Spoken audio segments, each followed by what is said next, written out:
Hi hello అందరికీ నమస్కారం అండి. శాండీ బ్లాగ్ స్వాగతం. ఇది శనివారం రోజు బ్లాగ్ అనమాట. అందరికీ కృష్ణాష్టమి శుభాకాంక్షలు అండి. అందరూ కృష్ణుడి దైవతో అందరూ హ్యాపీగా ఉండాలని కోరుకుంటున్నాను. అయితే ఏంటి సంధ్య అవన్నీ కృష్ణాష్టమి రోజు ఇలా ఉన్నాము ఏంటంటే చెప్పాను కదండి, మనం సండే నుంచి పూజలు పునస్కారాలు చేస్తామన్నమాట. ఇంకా అది అయిన తర్వాత ఇంకా ఎలాగో స్కూల్ సెలవు అన్ని పనులు నైట్ అన్నీ చేసేసాను, చేయడానికి ఏమీ లేదని చెప్పేసి ఆ దీపం కూడా లేదని చెప్పేసి 7:30కి అయితే లేచాను. ఇంకా లేచినా కూడా నిద్ర మత్తు అస్సలు ఎరగలేదు. ఇంకా అలా బద్ధకంగా ఉందన్నమాట. ఇంకా మార్నింగ్ లేవగానే కాస్త పాలు అయితే తీసుకొచ్చారు. తీసుకొచ్చిన తర్వాత టీ పెట్టుకున్నాను. ఒక పక్క పాలు అయితే పెట్టాను. టీ తాగిన తర్వాత కదా రిలాక్స్ అయ్యి నెక్స్ట్ టిఫిన్స్ ఇవన్నీ బోల్డ్ స్టోరీలు అయితే ఉంటాయి కదా, ఈరోజు అయితే అవన్నీ చేసుకుందాము. అలాగే ఈరోజు మంచి వెజిటేరియన్ రెసిపీ కూడా మీతో షేర్ చేస్తాను. ఫస్ట్ ఈరోజు మార్నింగ్ బ్రేక్ఫాస్ట్ కింద ఏం చేస్తానంటే, నిన్న నైట్ కొంచెం ఇడ్లీ రుబ్బున్నా కూడా ఇతను పెసరట్టు ఏదైనా వేయచ్చు కదా అని అంటే సరే అని చెప్పేసి పెసరట్టు అయితే అతని వరకే ప్రిపేర్ చేస్తానండి. ఎందుకంటే అతనే తింటారు, మేమంతగా తినము. పెసరపప్పు కూడా తక్కువ కాస్ట్ లేదు, పిల్లలు కూడా తింటారు కాబట్టి నాకు ఇంకా బద్ధకం వచ్చి అతని వరకైతే చేశాను. ఇంకా నానబెట్టిన తర్వాత నైట్ 3 అట్లు తిన్నారు. ఇంకా మిగతా రుబ్బు అయితే ఉండిపోయింది. అన్ని వెరైటీస్ కావాలి కానీ ఎక్కువగా 90% తినరు, ఏదో తింటారు. ఇంకా అని చెప్పేసి ఇంక నైట్ అయితే అది ఫ్రిడ్జ్లో పెట్టేసాను. మార్నింగ్ అదే చట్నీ, అంటే నిన్న ఉదయం అదే చట్నీ చేశాను, నైట్ అదే చట్నీ పెట్టాను. ఈరోజు మార్నింగ్ కూడా అదే చట్నీ పెట్టాను. చట్నీలు మార్చమంటే గట్టిగా ఒకటే మాట అన్నాను అనమాట. ఎందుకంటే 10 చెయ్యాలంటే చిరాకు అనిపిస్తుంది. చిరాకు అనిపించి గిన్నెలు తోమడం కూడా కష్టంగా ఉంటుంది. అయితే ఏమన్నాను, పల్లి చట్నీ, పెసరట్టుతో పల్లి చట్నీ తింటారు, ఇంకేం తినరు, ఎక్కడ లేని కోరికలన్నీ కోరకూడదని కొంచెం గట్టిగా అనేసరికి సరే ఇచ్చేలే అన్నారు. ఇంకా పెసరట్టులో చక్కగా ఉల్లిపాయలు అన్నీ వేసేసి అట్టయితే ప్రిపేర్ చేసి అతనికి ఇచ్చేసాను. యాక్చువల్గా అయితే పెసరట్టు ఇలా కాకుండా పెసలతో చేసుకుంటే చాలా బాగుంటుంది. కాకపోతే పెసలు అవేం లేవు. ఇంక నాన్న మొన్న సామాన్లు తీసుకొచ్చారు కదా, ఇష్టరాజ్యంగా వాడేయడం అని కాకుండా కొంచెమే వేసాను అతని మట్టుకన్నా. ఇంకా మా కోసం ఏంటంటే పోహా చేశాను, అదే అటుకులు ఉప్మా అనమాట. ఇంకా కృష్ణాష్టమికి చేయకపోయినా కూడా కృష్ణుడికి ఇష్టమైన ఐటమ్స్తో టిఫిన్ అయితే చేసుకుని చక్కగా తినేస్తున్నాము. ఇంకా ఉదయం బ్రేక్ఫాస్ట్ అయిపోయిన తర్వాత చెప్పాను కదా ఈరోజు ఒక మంచి రెసిపీ చేస్తానని చెప్పేసి, దొండకాయ కర్రీ ఇప్పుడు ఉల్లు దొండకాయ, అదే ఉల్లు కారం వేసి దొండకాయ వండుతాం, అలాగే ఫ్రై చేసి వండుతాం, అలాగే తెల్లుల్లిపాయలు వేసి ఎక్కువగా చేసి వండుతాం. కానీ ఇలా ట్రై చేయండి, చాలా బాగుంటుంది. కొత్తగా నేనైతే ట్రై చేశాను, చాలా బాగుంది రెసిపీ అయితే. దీనికి పేరు ఏం పెడదాం అనేది లాస్ట్లో చెప్తాను అనమాట. ఫస్ట్ అయితే కొంచెం ఒక కళాయి తీసుకొని హీట్ చేసుకొని అందులో కొంచెం ధనియాలు, 2 ఎండుమిరపకాయలు, అలాగే కాస్తంత జీలకర్ర, ఎండుమిరపకాయలు ఏంటంటే నేను 2 వేసాను, కారం తక్కువ. ఎందుకంటే నేను ఇతనే తింటాం, కొంచెము దొండకాయలే తీసుకున్నాను కాబట్టి మీకు కావాలనుకుంటే వేసుకోవచ్చు ఎక్కువగా స్పైసీ కావాలంటే. అలాగే కొంచెం పలుకులు అనేది వేసుకున్నాను. మీకు కావాలి అనుకుంటే జీడిపప్పు కూడా వేసుకోవచ్చు. ప్రజెంట్ జీడిపప్పు నేను బ్యాన్ చేస్తాను అనమాట. బ్యాన్ చేస్తాను ఎందుకంటే ఇంట్లో లేదు కాబట్టి బ్యాన్ చేస్తాను. ఇంకా పలుకులు వేసి జీడిపప్పు వేసి పలుకులు జీలకర్ర వేసేసి బాగా ఫ్రై చేసుకోవాలండి. అదంతా ఆయిల్ లేకుండా డై ఫ్రై, అదే ఏమీ లేకుండా సిమ్లోనే ఇలా బాగా ఫ్రై చేసుకొని ఇవైతే పక్కన పెట్టుకుందాము. పిల్లల కోసం అని చెప్పేసి దొండకాయలు చిన్న ముక్కలుగా కట్ చేసి ఎప్పుడు రెగ్యులర్గా ఎలా అయితే ఫ్రై చేస్తానో అలాగే ఫ్రై చేసేసాను. ఈ కర్రీ మాత్రం మన ఇష్టం, చపాతీ రోటీ దేనికైనా తినొచ్చు. మీకు చపాతీ అలాగే పుల్కా పరోటా లాంటివి కావాలంటే గ్రేవీ ఎక్కువగా ప్రిపేర్ చేసుకోండి. నేనైతే ప్రజెంట్ రైస్కే చేస్తాను కాబట్టి అన్ని కొంచెం క్వాంటిటీ చేస్తున్నాను. మీకు లేదు మాకు దానికి కావాలి అనుకుంటే ఈ గ్రేవీ అనేది కాస్త ఎక్కువగా ప్రిపేర్ చేసుకోండి, మనకు అప్పుడు బాగుంటుంది అనమాట. ఇది చాలామంది ఏంటంటే గుత్తు వంకాయ అంటారు, కానీ ఇది బెండకాయలు ఇలా ప్రిపేర్ చేయండి, సూపర్గా ఉంటుంది. గుత్తి వంకాయకే కాకుండా ఇలా బెండకాయ కర్రీ మసాలా ఇలా సింపుల్గా వేస్ట్ చేసుకుంటే చాలా బాగుంటుంది అనమాట. ఇదంతా బాగా ఫ్రై అయిపోయి మనం పక్కనైతే తీసేసుకోవాలి. ఇవన్నీ కూడా మళ్ళీ చెప్తానండి, పలుకులు అనేది కొంచెం లేటుగా వేగుతాయి కాబట్టి యాక్చువల్గా పలుకులు ఫస్ట్ వేయాలి, కాకపోతే నేను మర్చిపోయాను, ఫస్ట్ వేయకుండా లాస్ట్లో వేసాను. ఇవన్నీ బాగా ఫ్రై చేసుకోండి, లేదంటే పలుకులు బాగా వేగకపోతే స్మెల్ అనేది వచ్చేసి. ఇవన్నీ బాగా ఫ్రై అయిన తర్వాత మనం స్టవ్ కట్టేసి నువ్వులు వేసుకోండి. ఆ హీట్కి నువ్వులు ఆటోమేటిక్గా ఫ్రై అయిపోతాయి. ఇంకా వాటితో పాటు ఇప్పుడు మనం దీనికి కావాల్సిన మసాలా అయితే ప్రిపేర్ చేస్తున్నాను అనమాట. ఈ మసాలా అంటే ఏమీ ఉండదండి, ఉల్లిపాయలు, ఒక తెల్లుల్లిపాయ, అంతేనండి. చెప్పాను కదా మీకు చపాతీ రోటీ పరోటా దేనికి కావాలంటే ఎక్కువ మసాలా వేసుకోండి. కాకపోతే నేను రైస్కి చేస్తున్నాను కాబట్టి కొంచెం మసాలా వాడుతున్నాను. ఇదిగోండి ఒక ఉల్లిపాయ, ఒక తెల్లుల్లిపాయ చాలు, అంతే, ఎక్కువ అవసరం లేదనమాట. యాక్చువల్గా అయితే నాకు ఒక అక్క చెప్పాను కదా, తాంబూలంకి వెళ్ళాను కదా, అక్క నాకు చెప్పారు, కాస్త నెమ్మదిగా మాట్లాడు సంధ్య, స్లోగా చెప్పు, నాకు అర్థం అవ్వట్లేదు అన్నారు. కాకపోతే ఒకసారి నేను ట్రై చేస్తున్నానండి స్లోగా చెప్పడానికి. కాకపోతే నా స్క్రిప్ట్ అనేది నేను మర్చిపోతున్నాను అనమాట. ఏం చెప్పాలనేది నేను మర్చిపోతున్నాను. నేను ప్రత్యేకించి రాసుకొని చెప్పి అంత ఇదైతే చెయ్యను. అది నేను మర్చిపోతూ ఉంటాను, కన్ఫ్యూజన్ అయిపోయి ఆవులు ఎక్కువ వచ్చేస్తే. అందుకనే మరి ఇంకా తప్పని పరిస్థితుల్లో ఫాస్ట్గా నా అలవాటు, నా ఫ్లో ఎలా ఉందో అలాగే కంటిన్యూ చేస్తూ వస్తున్నాను అనమాట. ఇంకా ఇదంతా బాగా చల్లగా అయిపోయింది కదా, బాగా మిక్సీ పట్టేసి మెత్తగా పేస్ట్లా చేసుకోకుండా ఇలా కొంచెం ఎలా అంటే బరకలాగా అక్కడక్కడ ఉండేటట్టు అలా మనం పౌడర్లా చేసి పక్కన పెట్టుకోండి. అదే గిన్నెలోకి తెల్లుల్లిపాయలు, ఉల్లిపాయలు వేసుకొని మెత్తగా పేస్ట్లా ప్రిపేర్ చేసుకోండి. లేదు ఈ ఉల్లిపాయలు అలాగే ఆ మసాలా అంతా కలిపి పేస్ట్ చేసుకుందామన్నా మీ ఇష్టమే. నేను మాత్రం సపరేట్గా చేశాను. మీకు అన్నీ కావాలనుకుంటే అన్నీ కలిపి మిక్సీ చేసుకోండి.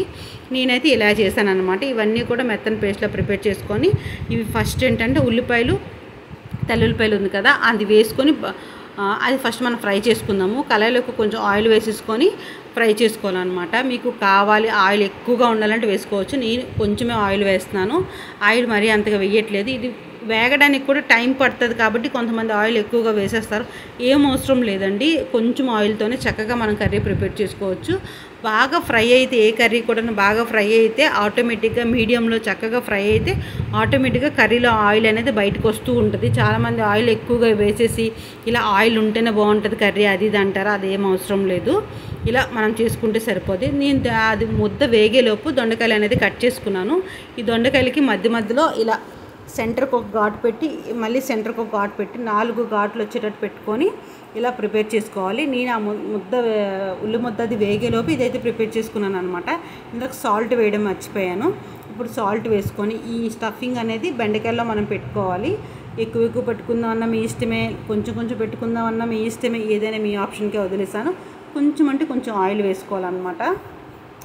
లేదు అంటే మీకు ఉల్లిపాయ ముద్ద వేగుతుంది కదా, ఆ వేగిన తర్వాత దొండకాయలు డైరెక్ట్గా వేసేసి అన్నీ బాగా ఫ్రై అయిపోయిన తర్వాత ఈ పౌడర్ వేసుకున్నా మీ ఇష్టమే. కాకపోతే ఇలా స్టఫింగ్ పెట్టి వేసుకోండి, చాలా బాగుంటుంది. దొండకాయ తినేటప్పుడు అక్కడక్కడ ఆ ముద్ద అనేది ఉడికి బయటకు వస్తున్నప్పుడు చాలా బాగుంటుంది. మనకి చూడండి గుత్తి వంకాయ ఎలా వస్తుందో అలా వస్తుంది అనమాట. గుత్తి బెండకాయ కర్రీ ఇది, ఇంకా చాలా బాగుంది, సూపర్గా వచ్చిందండి. యాక్చువల్గా అయితే ఇతను కొంచెం నాన్ వెజ్లు ఎక్కువగా ఇష్టపడతారు, వెజిటేరియన్ చాలా తక్కువగా అవుతుంది అనమాట. ఇలా ప్రిపేర్ చేశాను, చాలా బాగుంది అన్నారు. మీరు ఇంట్లో ట్రై చేయండి. ఈ ప్రాసెస్ అంతా కొంచెం కష్టంగా అనిపిస్తుంది. మనకి ఫుడ్ ఇష్టంగా తినాలనుకున్నప్పుడు కష్టంగా ఉన్న కొన్ని పనులు అయితే కొన్ని అయితే చేయాలి. ఇలా ఏంటంటే గెస్ట్లు ఎవరు వచ్చేటప్పుడు రెగ్యులర్గా వండేలా కాకుండా ఇలా కొత్తగా కూడా ట్రై చేయండి. కర్రీ చాలా బాగుంటుంది. ఇది స్టఫింగ్ పెట్టడం అన్నీ కొంచెం ప్రాసెస్ అయినా కూడా చాలా బాగుంటుంది అన్నమాట. ఈ ప్రాసెస్ అంతా కూడా మీకు కావాలనుకుంటే పులుపు కూడా వేసుకోండి. మా ఇంట్లో పులుపు అనేది కొంచెం అవాయిడ్ చేస్తాం కాబట్టి అంతగా వేసుకోలేదు. పులుపు కూడా వేసుకుని చాలా బాగుంటుంది. చూసారు కదా, ఇలా అన్నిటికీ ఫినిష్ అయితే చేసుకోవాలి. మీకు ముందే చెప్పాను, మీకు గ్రేవీ ఎక్కువ కావాలనుకుంటే ఈ పౌడర్ అనేది ఎక్కువ ప్రిపేర్ చేసుకోండి. నాకు కొంచెం చాలు కాబట్టి కొంచెంగానే ప్రిపేర్ చేస్తాను. అవన్నీ స్టఫింగ్ చేసేలోపు ఇక్కడ మన ఆనియన్ పేస్ట్ అయితే బాగా ఫ్రై అయిపోయిందండి. ఇది బాగా ఫ్రై అయిపోయిన తర్వాత మరి కొంచెం ఉప్పు, కారం, పసుపు, కొంచెం ధనియాల పొడి, కొంచెం గరం మసాలా వేసుకోండి. ఇవన్నీ వేసుకొని బాగా కలిపి అప్పుడు ఈ దొండకాయలు అనేది వేసుకోవాలన్నమాట. మీకు ముందే చెప్తున్నాను, ఉప్పు అనేది మనం పౌడర్లో కొంచెం వేసాము, ఇప్పుడు కూడా కొంచెం వేస్తున్నాము. చూసుకొని ఉప్పు, కారం వేసుకోండి, లేదంటే ఆ తర్వాత తినకుండా అయిపోతాం అనమాట. ఇంత కష్టపడి చేసిన తర్వాత ఉప్పు ఎక్కువైనా కష్టమే, కారం ఎక్కువైనా కష్టమే. కారం అంటే ఎంత కారం అసిడిటీ వగేరా అంటారు. ఉప్పు అంటే బీపీ ఎక్కువ అంటారు. అందుకని చూసి వేసుకోండి. తీరా చేసిన తర్వాత తినకపోతే బాధపడాల్సి వస్తుంది అనమాట. ఇలా బాగా ఫ్రై అయిపోయిన తర్వాత ఇది కూడా కొంచెం ఆయిల్ బాగా ఫ్రై అయ్యాక మనకు ఆయిల్ అనేది పైకి వస్తుంటుంది కదా, సైడ్ నుంచి చూసారు, మీకు కనిపిస్తుందేమో వీడియోలో. అలా పైకి వచ్చినప్పుడు ఈ దొండకాయలు అనేది స్టఫింగ్ చేసుకున్నాం కదా, ఈ ముద్దకి కొంచెం అలా ఈ ఉల్లి ముద్ద దానికి అంటినట్టు స్ప్రెడ్ చేస్తూ సర్దుకోండి. అలా అయితే బాగా దొండకాయలు అనేది ఫ్రై అవుతాయి. చూసారు కదా, ఇలా మొత్తంగా పెట్టేసుకొని అప్పుడు దీనైతే మూత పెట్టుకోవాలి. నేను ఉల్లి ముద్ద చూసారా, అది లేకపోయినా ఉల్లి ముద్ద దానికి టచ్ చేసినట్టు మనం పెడుతూ ఉండాలన్నమాట. అప్పుడు ఆ ఉల్లి ముద్దలో వచ్చిన వాటరు ఇదంతా కలిపి బాగా ఫ్రై అవుతుంది. ఇంకా నేను కొద్దిగా గొప్ప మిగిలిన ఆ పేస్ట్ కూడా, ఆ పౌడర్ కూడా వేసేసి చక్కగా ఇవన్నీ మూత పెట్టేసుకొని మొత్తం సిమ్లోనే ఉంచుకోండి. గ్యాస్ మనకి ఒకటి ఉంటుంది, హై ఒకటి ఉంటుంది, లో చిన్నదొకటి పెద్దొకటి ఉంటుంది కదా. చిన్న వైపు ఇది వేపుకుంటే కనుక మనం పెద్దవైపు వేపితే ఎంత సిమ్లో పెట్టినా కూడా కొంచెం మంట ఎక్కువగానే వస్తుంది. అది కొంచెం చిన్న వైపు వేపుకున్నాం అనుకోండి ఆటోమేటిక్గా ఇంకా సిమ్లో వస్తుంది. కాబట్టి చక్కగా చిన్న మంట మీద సూపర్గా వేగుతాయి. చూసారా, ఎక్కువగా కలిపియొద్దు, ఎందుకంటే అందులో మనకి స్టఫింగ్ పెట్టాం కదా, అది బయటకు వచ్చేస్తుంది. ఇంకా ఇదంతా బాగా ఫ్రై అయిపోయిన తర్వాత అప్పుడు మళ్ళీ ఇలా కలిపి మూత పెట్టుకోండి. మనకి వంకాయ అనేది చూసారు ఇలా మగ్గిన తర్వాత ఎలా అంటే ఆయిల్ పైకి తేలి వంకాయ చిన్న నలిగినట్టు మనకి ఏగినట్టు తెలుస్తుంది. అప్పుడు కొంచెం అంత వాటర్ అనేది యాడ్ చేసుకోండి. మరీ ఎక్కువ వద్దు, చెప్పాను కదా, ఎక్కువ వేస్తే స్టఫింగ్ అనేది బయటకు వచ్చేస్తుంది అనమాట. ఆటోమేటిక్ వంకాయ దొండకాయ బాగా మగ్గిన తర్వాత వాటర్ వేసుకోండి. అంతే, సింపుల్గా రెడీ అయిపోద్ది కర్రీ. ఈ కర్రీ మాత్రం సూపర్ అంటే సూపర్గా ఉంటుందండి. చాలా పర్ఫెక్ట్గా వస్తుంది కర్రీ మాత్రం. దీనికి ఇంకా వద్దు, దొండకాయ నాకు ఇష్టం లేదన్న వాళ్ళు కూడా ఎంతో ఇష్టంగా తింటారు. ఇగోండి కర్రీ అయితే ప్రిపేర్ అయిపోయింది కదా. గ్రేవీ చూసారా ఎంత చిక్కగా వచ్చిందో. మనం చెప్పాను కదా, చపాతీ, రోటీ, దోశ, ఇంకొక డైలీ టిఫిన్స్ నైట్ పూట తినేవాళ్ళు, ఇంక ఇంట్లో ఏ కర్రీ ఉంటే ఆ కర్రీతో అడ్జస్ట్ అయిపోతాం అన్నవాళ్ళు ఇక దోశకి కూడా చాలా బాగుంటుంది.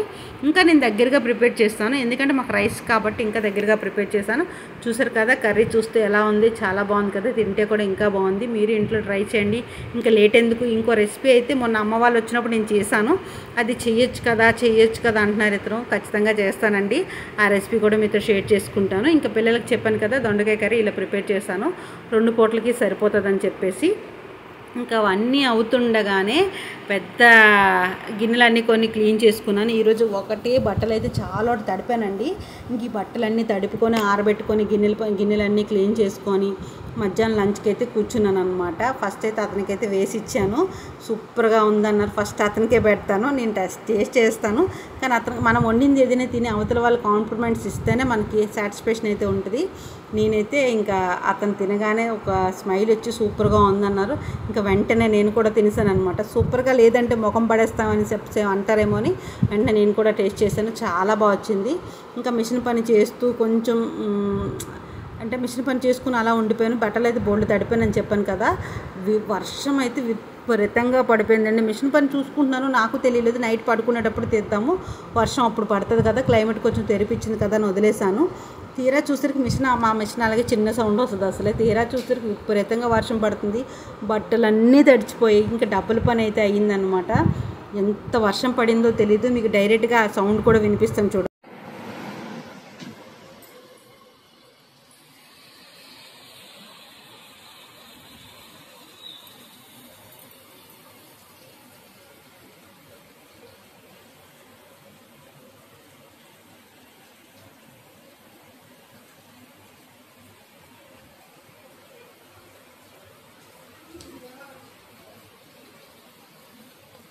చూసారు కదా ఎంత వర్షం పడుతుంది. ఇది ఉదయం నుంచి పడిన కష్టం అంతా ఒక్కసారి వేస్ట్ అయినట్టు అనిపించింది.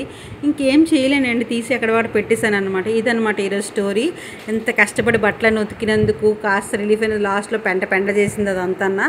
అయితే ఈ రెసిపీ మాత్రం మీరు ట్రై చేయండి, ఎలా వచ్చింది అంటే నాకు కామెంట్ చేయండి.